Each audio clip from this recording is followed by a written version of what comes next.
네, 주님께서는 부활하신 후에 40일간 이 지상에 계시다가 승천하셨습니다. 승천하시는 날 제자들이 주님께 여쭙습니다. 주님, 이스라엘 나라를 회복하심이 바로 이때니까? 이렇게 여쭙습니다. 그러자 답하시기를 때와 시기는 아버지께서 자기의 권한에 두셨으니 너희가 알 바 아니요 라고 말씀하셨습니다. 또 계속하시기를 오직 성령이 너희에게 임하시면 너희가 권능을 받고 예루살렘과 온 유대와 사마리아와 땅끝까지 이르러 내 증인이 되리라, 이렇게 말씀하신 겁니다. 여러분, 이것은 무슨 상황입니까? 제자들이 물었던 그 질문은 무슨 뜻입니까? 주님께서는 이미 이 제자들에게 십자가 지실 것에 대해서, 부활하실 것에 대해서, 승천하시고 또 성령께서 강림하실 것까지 예고하셨었습니다. 그리고 주님께서 예고하신 대로 모든 일이 그대로 성취되어 가고 있는 지금, 이제 승천하시고 곧 성령께서 강림하실 것입니다. 그래서 제자들의 질문은 이것인 겁니다. 그러면 이때야말로 로마 제국의 식민지로 전락한 우리 유대 나라가 독립할 때냐? 그렇게 묻고 있는 것입니다. 여러분, 이 물음은 현실에서 식민지를 살아가고 있는 이 유대인으로서는 얼마든지 물을 수 있는 질문이었습니다. 그러나 주님께서 지금 가장 당면한 우선해야 될 일에 대해서 생각하시는 주님의 생각과는 거리가 멀었습니다. 돌이켜보건대 주님의 행하심을 한번 떠올려 보십시오. 주님은 항상 영원이라는 관점에서 말씀하시고 행하셨습니다. 너희들에게는 지금 현실 속에서 이 식민지 압제에서 벗어나는 것이 관심사일 것이다. 마치 우리도 지금 현실 속에서 살아가고 있습니다. 그리고 현실의 관심사에 우리가 매여 있습니다. 그것과 똑같았을 것입니다. 그런데 주님의 말씀은 무슨 뜻입니까? 이해한다. 주님은 그들이 처한 현실을 완전히 무시해버리신 것은 아니었습니다. 이해한다. 너희들의 관심사를 이해한다. 그러나 때와 시기는 아버지의 권한에 있으니 너희의 할 바가 아니니라, 이렇게 말씀하신 것입니다. 실제로 이스라엘 역사를 보면은 로마에게 이제 주 70년에 완전히 멸망당해서 전 세계로 흩어짐을 당하고, 그리고 1940 몇 년이나 되어서야 그들의 원래 땅으로 나라를 세우고 들어온 것을 우리가 확인했었습니다. 주님의 말씀은 무슨 뜻입니까? 때와 시기는 너희의 알 바가 아니라 지금 너희가 당장 해야 될 일이 있다. 그것은 첫째, 성령이 너희에게 임하시는 일이다. 둘째, 그래서 너희가 권능을 받는 일이다. 셋째, 그 결과 예루살렘부터 시작해서 땅끝까지 내 증인이 되는 일이다. 성도 여러분, 주님의 지금 이 명령이 모든 시대의 교회에게 내리시는 명령인 것을 인정하십니까? 신자가 성령 받는 일이 무시간적인 명령인 것을 인정하십니까? 즉, 지금 나에게 필요하다고 명하시는 명령인 것을 인정하시느냐는 말씀입니다. 만일 그렇다고 생각하신다면, 그렇다면 우리는 이 명령대로 나에게 이루어지기 위해서 모든 노력을 하고 모든 방법을 찾아야 마땅할 것입니다. 주님께서 승천하시는 이날, 이 명령을 들은 제자들은 그대로 실행에 옮겼습니다. 그래서 성경을 통해서 계산해 보면 그들은 이후로 열흘 동안 전혀, 개정역 성경에서는 오로지 기도에 힘썼다고 기록합니다. 그러자 과연 오순절 날이 되자 성령께서 그들에게 겉으로 부인할 수 없을 정도로 임하십니다. 그 사건은 그들을 완전히 사로잡으시는 사건이었습니다. 앞으로 그들의 생애에 있어서 부인할 수 없는 경험이었습니다. 잊을 수 없는, 완전히 지울 수 없는 그런 뚜렷한 경험을 했던 것입니다. 그 경험은 저는 당신의 것입니다. 오직 당신의 뜻대로 사용하소서, 스스로 이렇게 고백하게 만드는 그런 큰 경험이었습니다. 잘 아시는 대로 이 사람들 사이에 베드로와 요한이 있었습니다. 그들이 이처럼 강력한 성령의 은혜를 한번 받고 나니까 그날 이후로도 계속해서 매일매일 기도하는 사람이 된 것을 우리가 성경을 통해서 확인합니다. 오늘 이 사건이 일어난 이날도 성전의 정문인 이 미문으로 들어가고 있었습니다. 성경의 기록을 보니까 제9시, 즉 우리 시간으로 오후 3시의 기도 시간이었다고 말합니다. 늘 거기 있던 안전뱅이가 베드로와 요한을 주목합니다. 그리고 구걸을 합니다. 그러자 그날따라 베드로에게 특별한 감동이 임한 것 같습니다. 3년 동안 늘 주님의 모습을 통해서 봤던 것처럼 자기도 주님처럼 그를 일으키려는 감동이 임한 것 같습니다. 그래서 그는 말합니다. 은과 금은 내게 없거니와 내게 있는 이것을 내게 주노니 나사렛 예수 그리스도의 이름으로 일어나 걸으라, 이렇게 말했습니다. 그리고 오른손을 잡아서 일으켰다고 말합니다. 그리고 성경의 기록을 보니까 발과 발목이 곧 힘을 얻었다고 기록합니다. 그러자 이어서 그가 뛰어서서 걸으며 그들과 함께 성전으로 들어가면서 걷기도 하고 뛰기도 하면서 하나님을 찬양했다고 말씀합니다. 우리가 오늘 읽으신 성경은 이 사건을 당하여 놀라서 모여든 모든 사람들에게 성전의 솔로몬 행각이라는 행각에서 베드로가 설교한 내용의 일부분이었습니다. 오늘 말씀 12절에서 베드로가 이렇게 말합니다. 이스라엘 사람들아, 이 일을 왜 놀랍게 여기느냐? 우리 개인의 권능과 경건으로 이 사람을 걷게 한 것처럼 왜 우리를 주목하느냐? 이렇게 말합니다. 이것은 무슨 뜻입니까? 우리가 아니라는 겁니다. 이 사람을 지금 일으킨 것은 우리가 아니라는 겁니다. 그것은 바로 너희가 못 박아 죽인 예수님의 힘이라는 겁니다. 예수로 말미암아 난 믿음이 이를 완전히 낫게 하였느니라, 사실을 분명히 말했습니다. 중세시대 사막에 논지우스라고 하는 수도사가 있었습니다. 그런데 이 수도사에게 어떤 한 이집트의 여자가 찾아왔습니다. 그녀는 깊은 질병을 가지고 있었습니다. 가슴이 썩어서 피고름이 나는 그런 병에 걸렸습니다. 아무리 해도 고칠 길이 없었습니다. 그래서 마지막 방법으로 논지우스에게 기도를 받으러 온 것입니다. 수도원의 문을 두드렸습니다. 논지우스 원장님, 여기 계신가요? 물었습니다. 그러자 한 수도사가 나옵니다. 왜 논지우스를 찾습니까? 대답하기를 논지우스 원장님께 안수기도를 받으려고 왔습니다. 그러자 논지우스가 깜짝 놀라서 묻습니다. 아니, 저 이집트에서 논지우스에게 안수를 받으면 병을 낫는다는 그런 소문이 돌고 있나요? 물었습니다. 그러자 여자는 확신 있게 이야기하기를 예, 그렇습니다, 이렇게 답했습니다. 그러자 대답하기를 그렇다면은 논지우스 원장을 찾지 마십시오. 사람이 어떻게 병을 고치겠습니까? 병은 하나님만이 고치시는 하나님의 능력입니다. 논지우스가 고쳤다고 한다면 그는 사기꾼입니다. 속지 마십시오. 그러자 이 여인이 당황하면서 그러면 저는 이 병을 어떻게 고쳐야 됩니까? 묻습니다. 그러자 대답합니다. 제가 주님의 이름으로 안수기도를 해드리겠습니다. 나도 이 수도원의 수도사입니다. 그러니까 나를 통해서도 하나님께서 자매님의 병을 고치실 것입니다. 그러자 기도를 합니다. 이처럼 논지우스에게 안수를 받고 놀랍게도 그 여자는 그 자리에서 고침을 받았습니다. 그러자 그 여인이 묻습니다. 당신의 이름은 무엇입니까? 그러자 그가 대답을 합니다. 저는 이름이 없습니다. 여러분, 그렇습니다. 이것이 바로 성령 하나님에게 사로잡힌 사람에게서 나타나는 가장 뚜렷한 특징인 것을 보게 됩니다. 자신이 한 일이 없다는 것을 확실히 알게 되는 것입니다.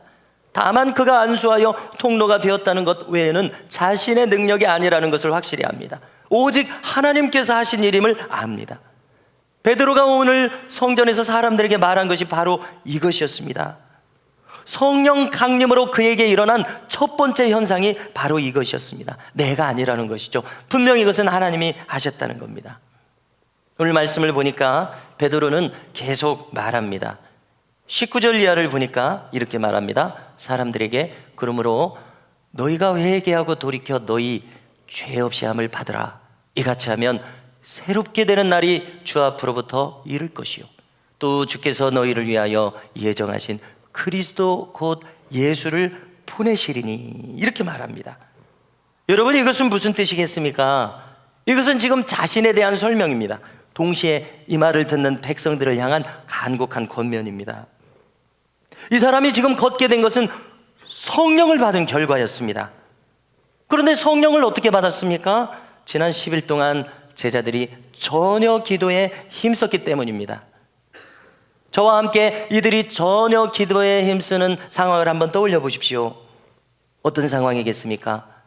120명이나 되는 사람들이 모여서 그들은 전적으로 자기를 주님께 맡기는 기도를 드렸을 것입니다. 주님의 약속을 기억하면서 기도했을 것입니다. 하나님께서 약속하신 것을 위로부터 주신다는 그 약속 말입니다. 그것은 성령의 임하심이었습니다. 성령은 누구십니까? 성령은 말 그대로 거룩한 영이십니다. 그러면 그는 거룩한 영이시기 때문에 거룩하지 않은 곳에는 임하실 수가 없습니다. 그렇지 않습니까? 더러운 인간의 마음에는 임하실 수 없습니다. 자신을 깨끗이 한 자에게만 오실 수 있는 분입니다.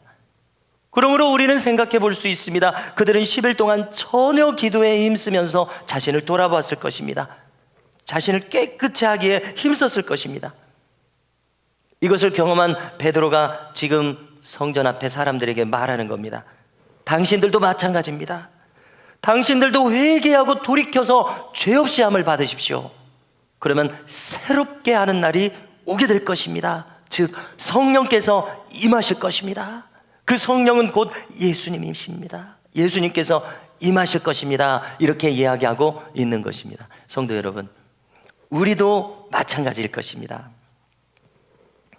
우리도 베드로처럼 새로워지려면은, 그처럼 성령으로 충만한 사람이 되고자 한다면, 그래서 주님을 나타낼 수 있는 사람이 되고자 한다면 말입니다, 베드로처럼 담대하게 순종할 수 있는 놀라운 일이 우리에게도 일어나려면은, 기적과 능력의 통로가 되려면은 우리에게도 회개하는 일이 있어야 한다는 것을 깨닫게 됩니다. 그래서 죄사함을 받는 일이 있어야 함을 깨닫게 됩니다. 그러므로 이 자리에 있는 저와 우리 모든 교우들에게도 이와 같은 일이 있기를 주님의 이름으로 소원하며 축복합니다. 제가 날짜를 보니까 이번 주 목요일이 26일입니다. 그런데 교회력으로 26일은 주님의 승천일로 되어 있습니다. 놀랍게도 6월절이니 부활절이니 하는 그 시간들이 주님께서 그 똑같은 시간에 당한 것이 우리에게 그대로 내려오고 있습니다. 왜냐하면 6월절에 있는 그 안식일 다음 날에 주님이 십자가 지시고 부활하셨기 때문에 그렇습니다. 그러니까 그 똑같은 날이 우리에게 전해지고 있습니다.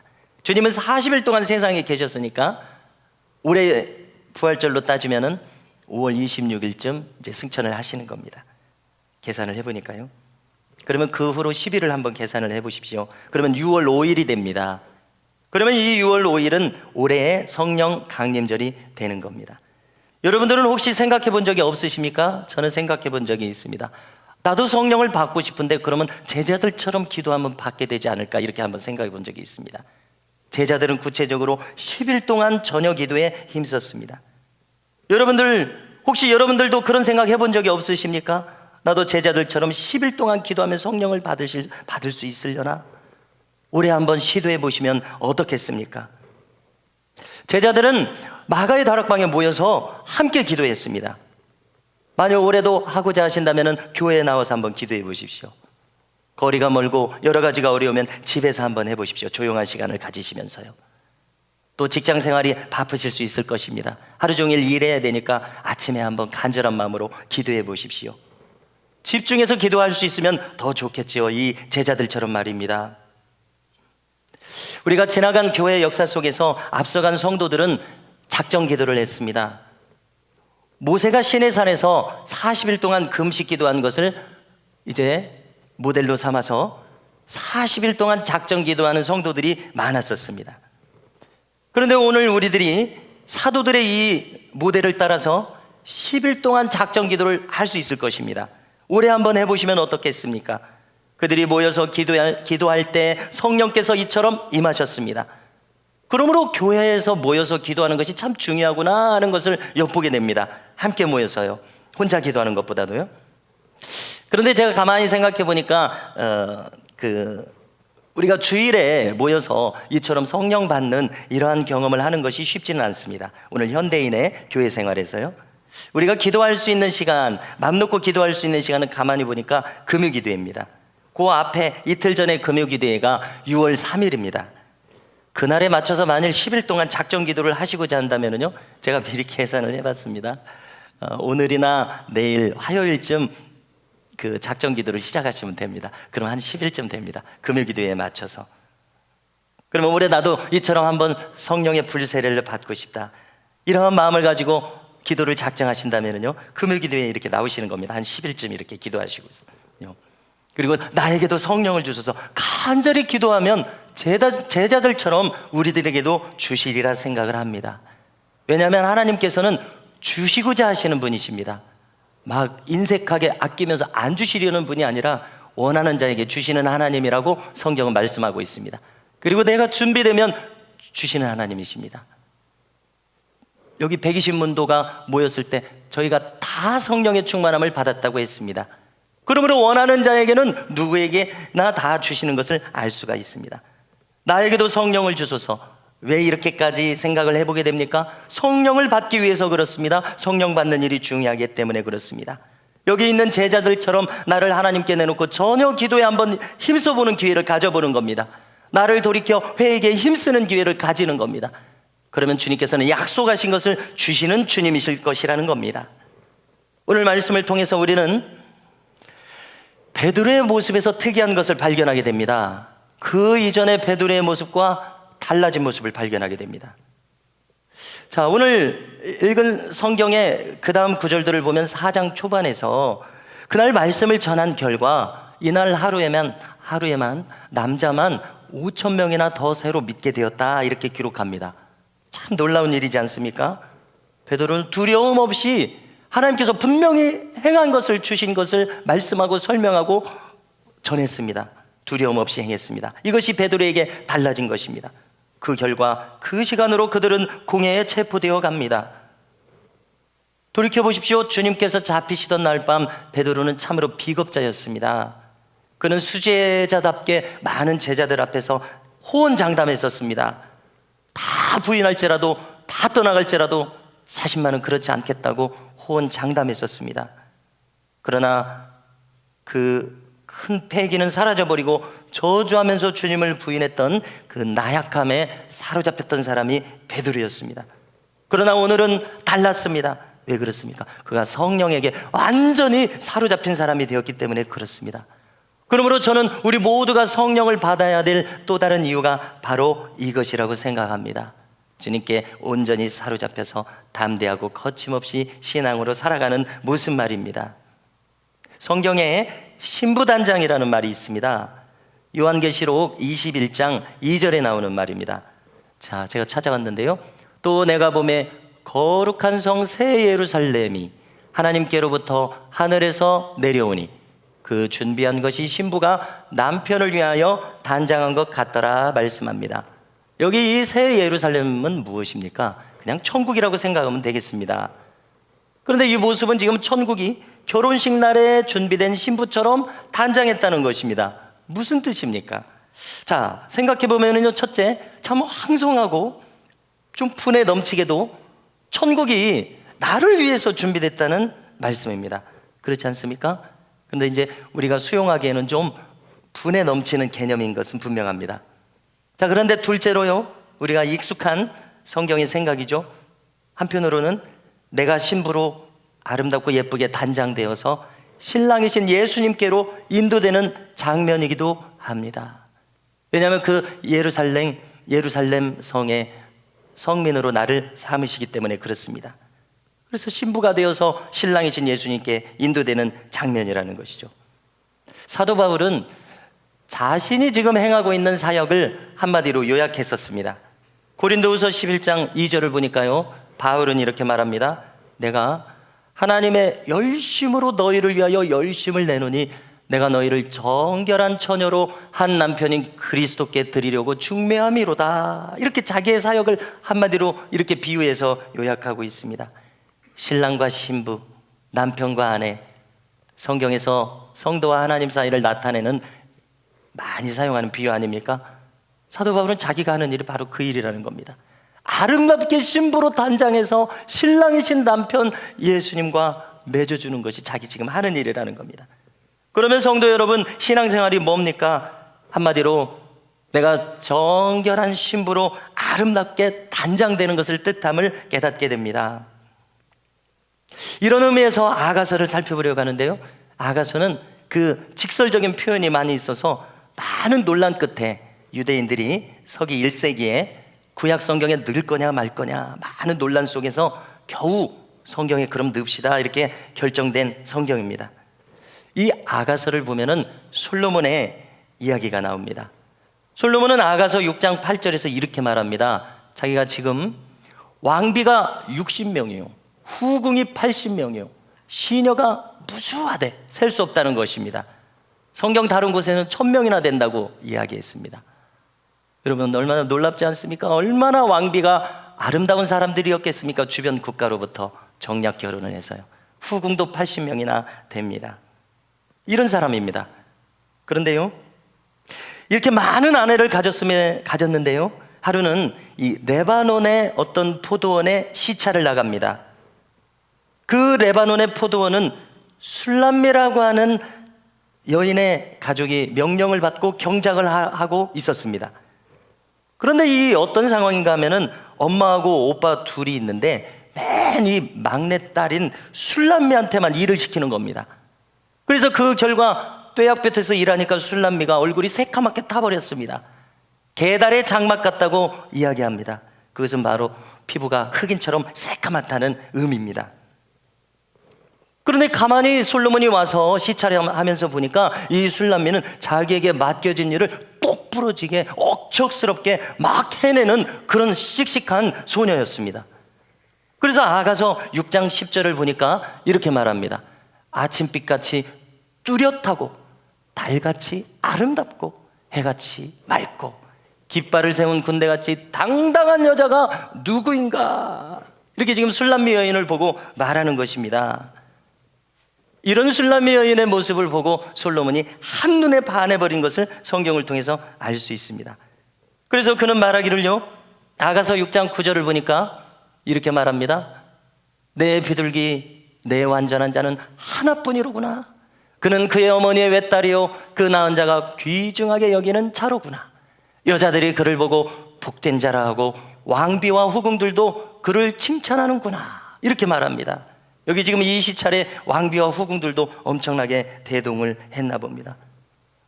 얼마나 귀한 집안에 귀한 교육을 받고 이 왕비들이 성장했겠습니까? 얼마나 아름답게 꾸몄겠습니까? 그런데 이 대단한 왕비들을 제치고 솔로몬의 마음을 완전히 사로잡은 솔로몬의 마음 속에서 참 사랑을 일깨운 사람은 바로 이 술람미 여인 한 사람뿐이었다는 겁니다. 조금 전에 읽은 것처럼 내 비둘기, 내 완전한 자는 너 하나뿐이로구나, 이렇게 솔로몬에게 감동을 주었습니다. 신랑을 흡족하게 하는 신부의 모습입니다. 성도 여러분, 이것은 교회와 성도의 비유입니다. 주님과 주님의 신부들의 비유입니다. 저와 여러분들께서 주님 보시기에 이 술람미 여인과 같이 아름답게 보이기를 주님의 이름으로 축복하고 소망합니다. 신랑이신 예수님의 마음에 쏙 드는 신부의 모습 말입니다. 만일 우리가 이렇게 보인다는 상상만으로도 얼마나 놀라운 일입니까? 얼마나 사모하게 되는 일입니까? 솔로몬의 눈에 그녀는 아침빛같이 뚜렷하라는 것입니다. 솔로몬의 눈에 그녀는 확실하고 분명한 사람입니다. 예수님의 눈에 그는 확실하고 분명한 신앙을 가졌습니다. 여기 성령 받은 베드로처럼 말입니다. 그런 사람은 주님의 눈에 해같이 맑고 달같이 아름다운 사람의 모습입니다. 깃발을 세운 군대같이 당당한 모습이라는 것입니다. 성도 여러분, 만일 우리가 확실히 성령을 받은 사람이라면 주님의 눈에 이렇게 보일 것이라는 것입니다. 교회에서 행하는 그 사람의 모습이 어느 구석에서도 당당한 모습입니다. 뚜렷합니다. 왜냐하면 그는 확실한 믿음과 행함을 가진 사람이기 때문에 그렇습니다. 그 모습을 보고 신랑이 너 하나뿐이로구나 이렇게 이야기합니다. 주님 보실 때 우리를 보고 너 하나뿐이로구나 이렇게 보신다면 얼마나 좋겠느냐는 것입니다. 그러므로 저는 우리 교회의 모든 성도가 저를 비롯해서 이처럼 성령의 불세례를 받으시기를 소원합니다. 그것을 위해서 기도합니다. 그것을 기대하고 꿈꿉니다. 그래서 우리 교회에 속한 모든 여자 성도들이 주님 보실 때 저 술람미 여인 같기를 축복합니다. 여자들뿐만이 아닙니다. 모든 남자들도 저 여자 같기를 주님의 이름으로 축복합니다. 주님 눈에 띄는 아름다운 모습의 신부 말입니다. 새로워진 베드로와 같은 모습으로 새로워지기를 주님의 이름으로 축복합니다. 우리 모두에게 이와 같은 놀라운 은혜가 임하시기를 간절히 소망합니다.